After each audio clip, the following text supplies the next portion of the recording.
Welcome to Lights Camera Author. I'm Jim Juno. This is a podcast where we explore the stories behind the books that celebrates movies, filmmaking, and the people who love them.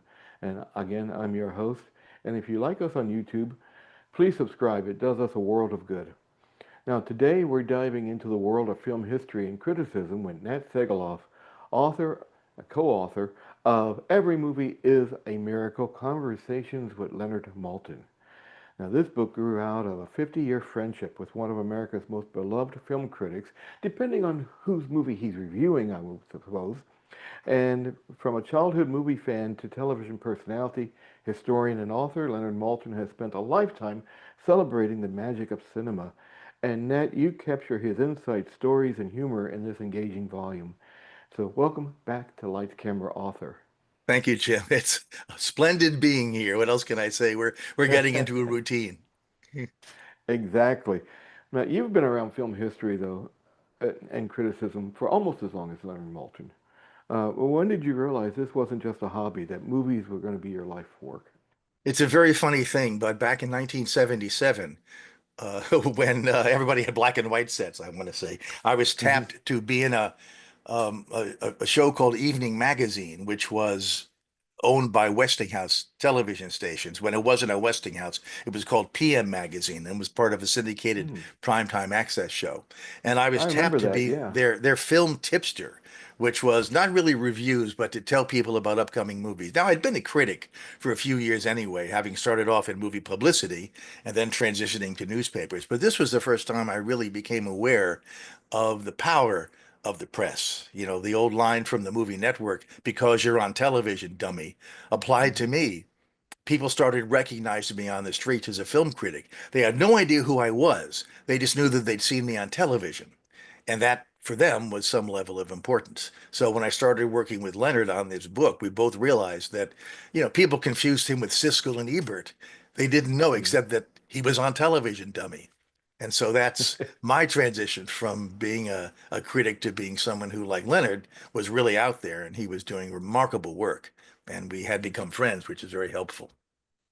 Is that when you first met him? We met through mutual friends when I was doing Evening Magazine. He had published a book called The Great Movie Comedians, and he was being toured, or at least found himself in New England when I was doing the show. And I arranged for one of our co-hosts, Marty Sender, to interview Leonard about comedy teams. And I was coming on, I was producing the piece. I came on at the very end and faced the camera and started pontificating about timing and lowering dignity. And then Marty and Leonard looked at each other, and Leonard hit me with a pie. So that's how we met. But 50 years, I mean, that friendship, that's impressive. That's more than most Hollywood marriages, I suppose. Well, Leonard and I aren't married, but thank you very much for the thought. But he's a known critic and historian and television personality. But and when you spoke to him to say, "Hey, I'd like to write a book about our friendship," what was his first reaction? Well, it was yes, obviously, because who doesn't want a book Hmm. written about them? He had written his own memoir a couple of years ago called Starstruck. Yes, And he was on the show for that. okay, so there you go. Well, the publisher of a brand new print-on-demand company, which is called Sticking Place Books, publisher's name is Paul Cronin, and he's an estimable film critic and scholar himself. um, Asked some of his authors if they would think of any books they wanted to do, any interview books. I'd already written the naughty bits for Hmm. Paul. And so he said, well, who do you want to interview? And I said, well, Leonard. I mean, it literally came out just like that. So he said, okay. That consisted of our publishing contract. It was asking and answering. So I called up Leonard and, he was between things, as I say. He still does his podcast. He still reviews movies. He still writes. And he's still very busy, but he had the time to do this. And so about a year ago, we started collaborating. I went over to the house, which, by the way, is like a museum of film stuff everywhere. And we sat down and just started talking. And I put things in the right order, and that was it. Did he reveal a side of himself that you didn't know? That's a loaded question because I knew sides of himself that the public didn't know because we were Yeah. friends and colleagues. But yeah, he talked about his early interest and about the excitement, and we both knew some of the same people from many, many years ago when we were kids, completely separately. We didn't know each other when we were little. Film collectors, film historians, magazines, books, authors who had inspired us, and it turned out we knew a lot of the same people, but at different times and in different ways. So the revelations were that and the public wouldn't care about this, but to me, is that we knew the same people. Exactly. And in the book, you call him America's Kevin Brownlow. Now, for those of you out there who don't know, excuse me, don't know who Kevin Brownlow is, I'm going to educate you. He's a British film historian, famous for his documentaries on Charlie Chaplin, and also a documentary on PBS done way back in the day. You can see it on YouTube called called Hollywood, a celebration of silent movies or silent film. Um, did he? You, but like I said, you call him America's Kevin Brownlow. Yes, he's very modest and he hasn't reacted to that phrase yet, but it's pretty much the first thing in the book. Leonard is known publicly for being the face of movies on Entertainment Tonight, which he held for 30 years, despite how many other people around him fell by the wayside. But he Hmm. also has worked very closely with the Motion Picture Academy to do interviews and he does oral histories. He's written papers. He has arranged for, he's on the board that decides films for the National Film Preservation Fund. Um, he has just interviewed everybody in the world, and he maintains all of his files. So he has incredible records, as well as having written books, edited other people's books, and arranged for packaging of others. So, like an iceberg, a lot of what Leonard does and did is below the surface. What he has done in service of the film community and to motion pictures in general is just astonishing work. He has a philosophy about reviewing, just as you do, I imagine. So, how does he balance being critical while still being a movie fan? Well, it's very tough because if you see a bad movie, it's very hard to be a fan of that movie. But he is egalitarian, shall we say. He knows an awful lot. He knows a lot about how films are made too. So he doesn't take any cheap shots unless the film itself is worthy of cheap shots. For example, there was a Mm-hmm. movie called Transylvania 6 5000. 5,000, one word review. I remember that. I saw that on That's it. TV. I That's it. know. And he sat there on camera not saying anything while they played the music. That's easy for me to say, right? Well, they played the music, Pennsylvania 6 5000. And then when there was a pause afterwards, he said, stinks. Sinks. And it did. It did. That's right. But you don't, but I face this too. Sometimes a film just wastes your time so terribly, you really want to tear a new one. But that's where the title of the book comes in. Every movie is a miracle. It's hard enough to make any film, even a bad one, although nobody, I don't think, really intentionally sets out to make a bad film, although I might argue with that. But just to get a film made is astonishing. And if it doesn't turn out well, stuff happens. I'm awfully sorry. And I don't think there's any reason to grab people's hearts out of the front of their chests because of it. And Leonard doesn't think there is either.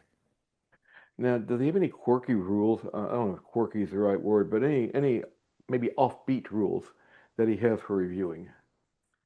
Well, he's not nasty, for one thing, Hmm. and he takes the film seriously. He likes to know what the filmmaker tried to do and tries to consider whether the filmmaker actually reached that goal. But as far as rules, he views each film on its own terms. It's I feel strange talking about somebody else's aesthetic like this, but that's what the interview is about. He's serious about movies, but he also understands what it takes to make one, and I think that's something that a lot of film critics could learn. You know, Kenneth Tynan said, although he was saying it about theater critics, a critic is someone who goes through a battlefield after a war and shoots their survivors, or someone who knows the way but can't drive the car. Well, film criticism is a very dangerous job, and I think Leonard pulls it off pretty well. Yeah, I remember an old critic named Rex Reed who Oh yeah. was known for his caustic reviews, and then he appears in a movie and loses all credibility because the movie sucks anyway. But you spent decades around Hollywood yourself. Is there anything that you learned that you heard that Leonard told you that really blew you away? Well, it's a funny thing, but not very much, because we both fought the same battles, but what he did was elucidate the things that he did know. He talked about all the celebrities he's interviewed, and he has, at the end of the book in the index, he's put in interviews with people like Robert Young, who didn't want to do interviews, but then settled Oh. down to one of the most intimate interviews you've ever heard, confessing about his alcoholism, about his life, about being loaned out. It's an extraordinary interview. Leonard was the one who was very close to Roy Rogers and Dale Evans, and it Mm-hmm. was Leonard who was tasked with the job of informing the press when Roy died. He gets a call in the middle of the night from one of the kids who says, "Our father is gone." And Leonard and Alice, his wife, were just saying, "Oh, it's horrible, horrible. It's a terrible thing. We were all friends." And all of a sudden, Leonard remembers, "Holy heavens! I have to call the press and tell them," because he was the point man on that. So there are some things that he's done that you didn't know that he did, but he did, and he's been there. He's interviewed people, and like Barbara Stanwyck, one of the great Oh, stars of all love her. time. Yeah. And in the course of the interview, he found out that her copy of Frank Capra's book, The Name Above the Title, of course, she was in several of his films, had been lost in a fire that had consumed part of her house. Well, Leonard was able to get through to Frank Capra through other people and get another copy of the book autographed and sent to Barbara Stanwyck to make up for this loss. And she wrote him back a note saying, "Thank you so much for this. From now on, you can call me Missy," which is what she allowed her friends to call her. I almost get High tears in my praise. eyes thinking about Yeah. that. One of the great stars and one of the great directors. Did he ever tell you about, or did he ever share a moment with you where he says, "Oh, I completely misjudged this film"? Well, in Um, a way, yes, because remember he published for, was it 30 years, Leonard hmm Maltin's Film and Movie Guide, and the thing that was put out by in paperback from New American Library. And there were times when he would review something or have one of the other reviewers review the movie. And then he would look at it himself and have second thoughts and go back in for the next edition and change the review or be a bit more magnanimous. I don't think he ever reviewed a film more severely once it was in the book, but I think he hmm did allow himself or one of his other critics to change their mind about something on reconsideration. And the great thing about having a hit book that comes out every couple of years is you can do that. Yeah. So he never said, "Oh, I got this wrong." I mean, Oh, you never do not that that. he, yeah, Oh, as a critic, you can't do it, can you? the only person who ever did it was the fellow who reviewed Bonnie and Clyde badly, and then Oh, went back into like, yeah. and then and he Joe Morgenstern of Newsweek, who was taken to see it again, and then realized that he very publicly went out and said, I misjudged this film. And of course, he was totally right. The film went on to become Yeah, one of the great classics. But generally exactly. speaking, critics only have one shot at something, and That's that's when true. it comes out. Years later, you may want to reassess a film. There's a wonderful book by Richard Schickel called Second Sight, when he looks back at some of the films he had originally reviewed for Life or Time, and adds a couple of paragraphs in italics at the end about what the film has meant to him or how he's changed his opinion of it over the years or how he hasn't changed his opinion. And that is one of the first books I think that I really value because it was Schickel, who was a very complicated man and in some ways a disagreeable one, actually taking himself to task, which I thought was a magnanimous thing to do. But what's a Leonard Maltin story that makes you think, yeah, this is why he's legendary? He loves movies. And from 13 years of age onward, he kept on hmm writing about movies. He never let up. He was living in Teaneck, New Jersey, glamour spot of the East Coast, but that was proximate to New York City, so he could easily take the bus and get into New York. So he simply hung around stage doors, went to summer theater stage doors. He insinuated himself, and he's charming anyway, and was able to speak to people, especially on the summer circuit. These former movie stars like Eddie Bracken, who would now be doing local theater.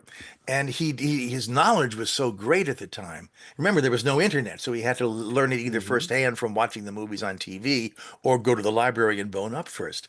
That he got a great deal of respect right from the start and was able to use that to write intelligently about movies, writing about movies for Film Fan Monthly, which was a magazine he sort of inherited from another fan and then moved on and kept on writing and writing, eventually going to school. And when he was at NYU, that's when he was asked if he could do the first edition of the movie guide. So imagine trying to make your final exams when you're in college and you have what's going to become the most Book about this influential movie big. book. Yeah. Yeah, I mean, Um, it got thicker and thicker until literally he had to start cutting films out because printing technology wouldn't allow a book that thick to be bound. and I was going to ask you, and he's written about everything from Disney to the Little Rascals. And was there any unappreciated? I'll ask you this question too. Are there any unappreciated films that you think listeners should check out? Uh, Tons of them, and they usually turn up on the fringe times of TCM. I mean, we'd have to be a little more specific than that. Are there certain films by certain directors? Billy Wilder's Hmm. film, The Private Life of Sherlock Holmes, is a cult film, and it shouldn't Oh, be a cult film. It should be seen. It's one of the wittiest films ever, but not a whole lot of people know about it. People have forgotten about William Wellman's 1939 version of Beau Geste, which is still the best version out yeah. there. The silent film has just been reconstructed, and saved by Robert A. Harris, and I'm looking forward to seeing a good copy of that to compare them because they say Wellman actually copied the silent film. Um, um, um, um, There's I one by Spencer Tracy named Fury, Yes, which Fritz Lang's film. I've just yes. written a little bit about Spencer Tracy, so that's on my mind. These are films that were famous at one point and then somehow went into the ether because they were in black and white, some of them because they had subtitles. There's a little film called Dirty Pretty Things, which was directed by Stephen Frears a couple of years ago. It's a British film. And it's one of those movies which wasn't popular enough to be shown in a big theater, so I caught it in a small theater. And it has to do with, among other things, organ transplants and aliens. I don't mean space aliens, I mean people from other cultures coming into England. And there's one point of the film, and I will not give it away, when two storylines that seem to have nothing in common come together, and the entire audience goes, "Holy!" Hmm. And then afterwards, and this has rarely happened to me in a movie. We had about 100 of us in the theater. Nobody left. We all stood around talking to each other, total strangers, sort of congratulating ourselves for seeing this movie. Dirty Pretty Things. Who would know where it came from? But it did, Stephen Frears. And so there are movies that can be discovered, and there are movies that can be rediscovered. And, everybody has his own taste. Suum cuique, Hmm. as they say in Latin, to each his own. I can think of 100 movies, although not at the moment because we're live. Yes. Now, how does he feel and how do you feel about nowadays it's blockbuster heavy movies, not the video store that's no longer around, but I mean everything has to be a Hollywood blockbuster it seems. Or do you prefer the what I guess the golden days where, it's now it's just not as premiere heavy. You've answered the question for both of us. There was a time when you went to the movies. Now you go to see a particular movie. Hmm. And that's a very big difference. Not only is it an expensive enterprise to go to the movies, but, around just before television, 90 million people a week went to the movies. And America's population was about 190 million or 150 million. I mean, you went because you could pay 35 or 25 cents to see a movie, and you went because that was the entertainment. And you knew if you didn't like this film, next week you'd see a better one. But now there's so much hanging on every film, and not just the hundreds of millions of dollars that the film companies spend making and promoting them, but the audience investing in a movie. 18, Hmm. 20, $25 to see a movie? And you got to Yeah. sit through commercials for it first? No, no, no. It's a whole different experience. The movie had better be worth it, and that's asking an awful lot. Movies are supposed to be entertainment and diversion. They're not supposed to be your college fund. I remember going back in Louisville when I was in college. We had a theater in Louisville called the Vogue, and they had 99-cent nights.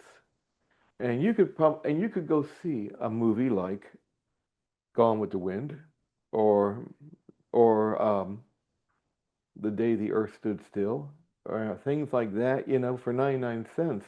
So as an old movie buff, I loved the Vogue. It's no longer Yeah. around, but you don't even see that nowadays. I mean, there's one in here in Richmond called the Bird Theater, and second run movies, but it costs $9 to go see a movie. Yeah, I mean, I'm not going to begrudge anybody making a living like this, but Right. movies used to be a group experience. It's a funny thing. Frank Capra would say that the number of people seeing a movie in the audience increases the speed with which you have to play it, and that is 500 sets of eyes grasp a film faster than one set of eyes. And now you take that over here, okay? And now you also, I'm thinking of something that Arthur Godfrey, of all people, said. He says, people watch Mm. television in groups, but they're also watching as individuals. And so when you're on television, and we should learn this as podcasters, and you say, hello, all of you ladies and gentlemen out there in television land, they're listening as individuals. They don't care who's sitting to Hmm. the left or right of them. You have to address the individual. That's what movies are sort of geared toward. They're group experience. You get the energy from the group around you. At the same time, the movie's asking you to join it emotionally. And it's something that only happens in movies. Even in live theater, it doesn't happen because the movie director tells you where to look. In theater, you can look at anything, including the exit signs. But in a movie, you're being forced to look at exactly what the director says. And so you're watching as a group and as an individual. And that's what makes movies special. And I really do miss that intimacy when you watch all these movies about guys in leotards. Yeah. I tell you, now, let me ask you this. I mean, this just popped into my head now. With televisions now becoming huge, I mean, I've seen now, what, 90-inch televisions, which I'm like, might as well put it up on the outside of a billboard, you know. All of a sudden, we could have drive-ins again, couldn't we? I mean, could that recreate or ever recreate the experience of actually seeing a movie on a screen? Well, it would take three things. One, you'd have to have 20 friends over. Two, Hmm. you'd have to have popcorn. And three, your floor would have to be really sticky. That's true. Well, what surprised you most about Leonard Maltin when you were working on the book? It's, I asked him about this and he sort of tap danced around the answer. The Ah. thing is, the thing about Leonard Maltin is he doesn't realize that he's Leonard Maltin. How else can I put it? That's very good. I mean, he has no ego, No, not at all. none He at does all. the job. I mean, he knows he's competent, but Hmm. he doesn't throw his weight around. He could probably not only get a good seat in any restaurant, he could probably get into any theater that he wanted. But he does his job. He knows the ropes. So after all this time, what do you see and what does he see, if it's the same, for the future of movies? There's a big shrug at the end of the book because we really don't know Hmm. what's going to happen. The movies are really unwieldy. It's like trying to make a whale stand on its hind legs. It just costs so much to make these things, and there's so much at risk. Nobody can take any challenges anymore. The what used to be the savior, the independent films, the foreign films, the art films, have been shut out of the marketplace because the theaters and the distributors who handle them have been pretty much bought by the large communications conglomerates, and the communications conglomerates are merging and buying and selling each other, which will reduce the number of films out there and the number of people who can make them. So I'm afraid we're at a transition now, the same way we were when talkies came along, when night baseball came along, when television came along.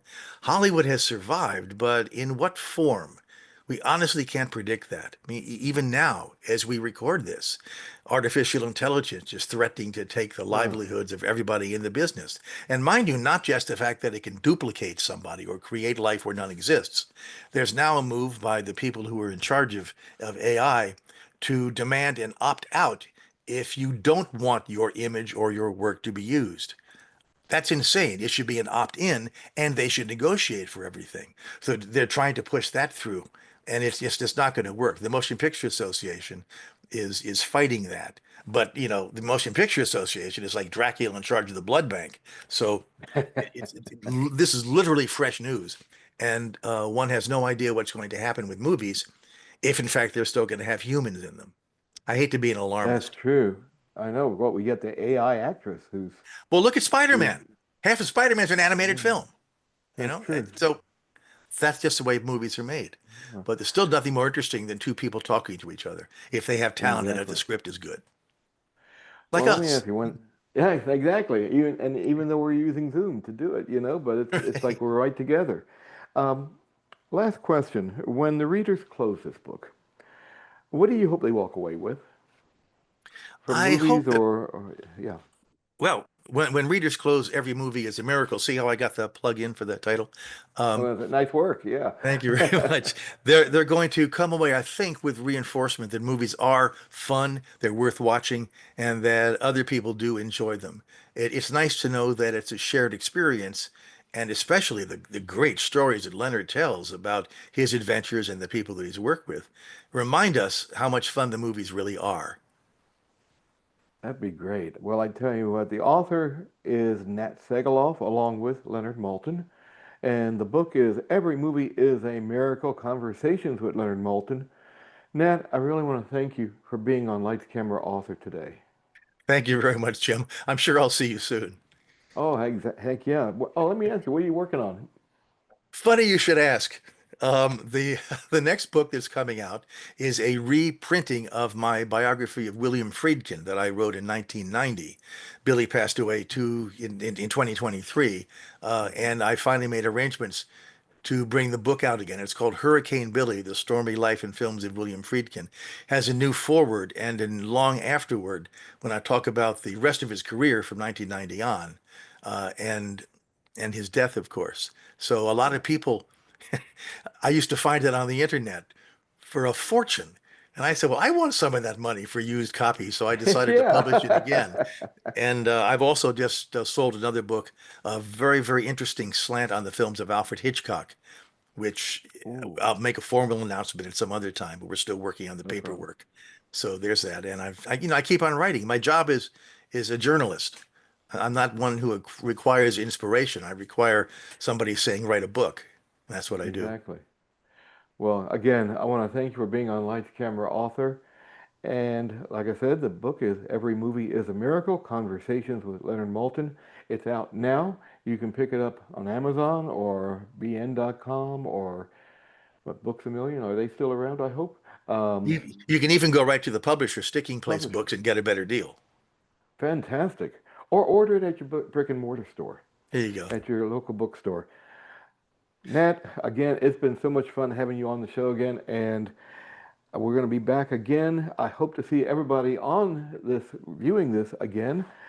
Lights, camera, author, and we will be seeing you at the movies.